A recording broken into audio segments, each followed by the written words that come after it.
What are you telling yourself? Your self-talk.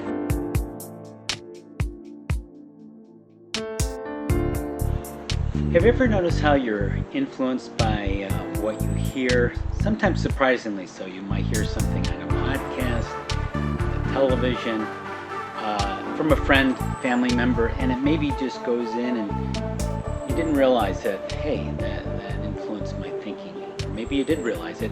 But who do you listen to the most? Yourself, your own self-talk, your thousands of thoughts per day.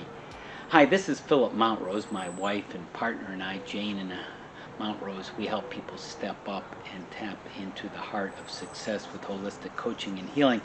And in this short video, I want to help you understand what you're saying to yourself, your self-talk, what it is and how to improve it, which is important because who you're listening to it forms your identity. You want to be an identity of a person who has positive self-talk and lives fully as a result of it, as part of who you are and your impact in the world, right? So even though we have a lot of negative things we may say to ourselves, things may be worse than we'd even say to anyone else, like you're an idiot or that you're stupid, and we don't have to be a victim of that. We can take responsibility and be conscious and shift that and have a different identity. I know our identity fluctuates at times, but we want to go more into the positive evolutionary mode. And I'm going to share 4 ways now that you can uplift your self-talk.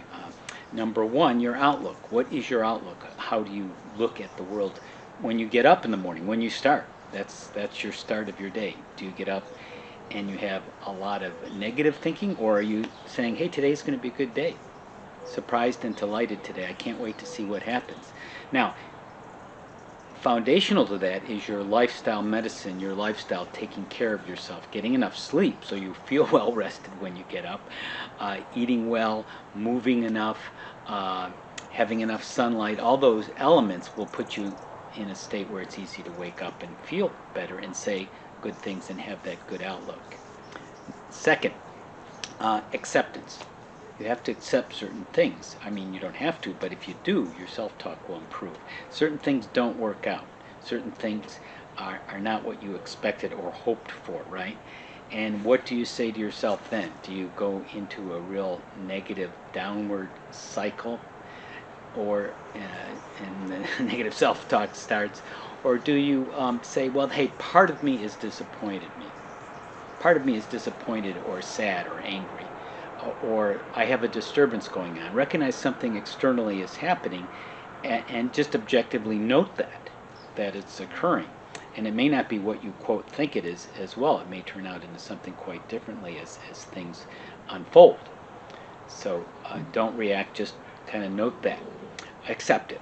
Third, you can be appreciative, right? You can be an appreciator. Your self-talk can be one of gratitude. You can write it out, journal it, think it, say it.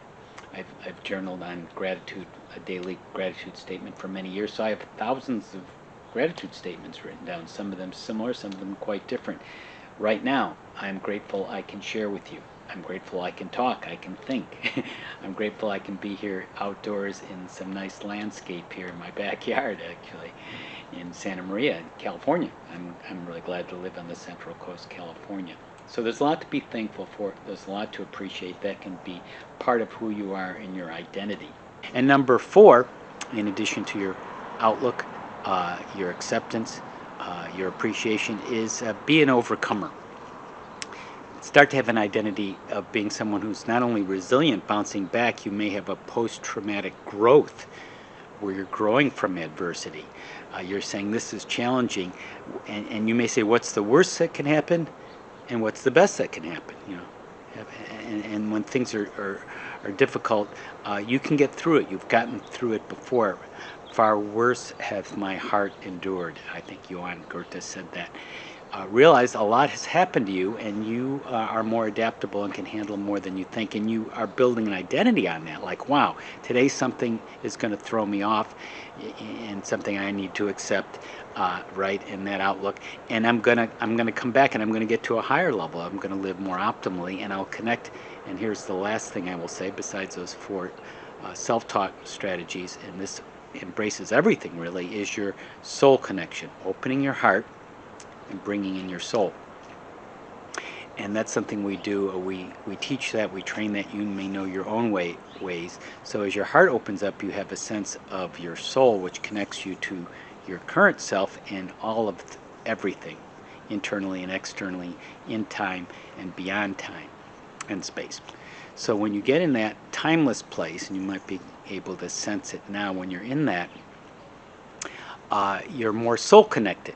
And then you may get messages that translate into your self-talk as relax, it's okay, things will work out. Maybe rather simple messages, or maybe a rather extended input, or just silent. And that will translate that silence, so you'll hear the signal amidst all the noise, that background, that negative programming we talked about. And you'll see yourself as an overcomer. You'll accept more. You'll appreciate more. You'll have that positive outlook as you connect more with your soul regularly, too. So, until next time, this is Philip Montrose. What you say to yourself is important. Keep saying some good things. Be an overcomer, be an acceptor, be an appreciator. Connect with your soul.